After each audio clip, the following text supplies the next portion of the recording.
بسم اللہ الرحمن الرحیم۔ رونگٹے کڑے کر دینے والی حدیث۔ ثوبان رضی اللہ عنہ سے روایت ہے کہ رسول اللہ صلی اللہ علیہ وسلم نے ارشاد فرمایا، میں اپنی امت میں سے یقینی طور پر ایسے لوگوں کو جانتا ہوں جو قیامت والے دن اس حال میں ہوں گے کہ ان کے ساتھ تہامہ پہاڑ کی برابر نیکیاں ہوں گی، تو اللہ عز و جل ان نیکیوں کو ہوا میں منتشر ہو جانے والا غبار بنا کر غارت کر دے گا۔ تو ثوبان رضی اللہ عنہ نے عرض کیا، اے اللہ کے رسول، ہمیں ان لوگوں کی نشانیاں بتائیں، ہمارے لیے ان لوگوں کا حال بیان فرمائے،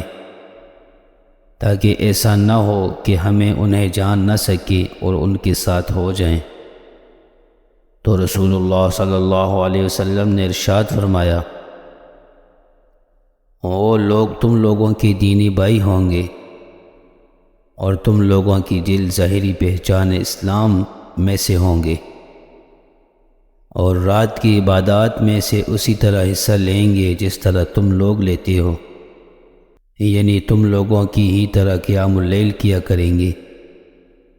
لیکن ان کا معاملہ یہ ہوگا کہ جب وہ لوگ اللہ کی حرام کردہ چیزوں اور کاموں کو تنہائی میں پائیں گے تو انہیں استعمال کریں گے۔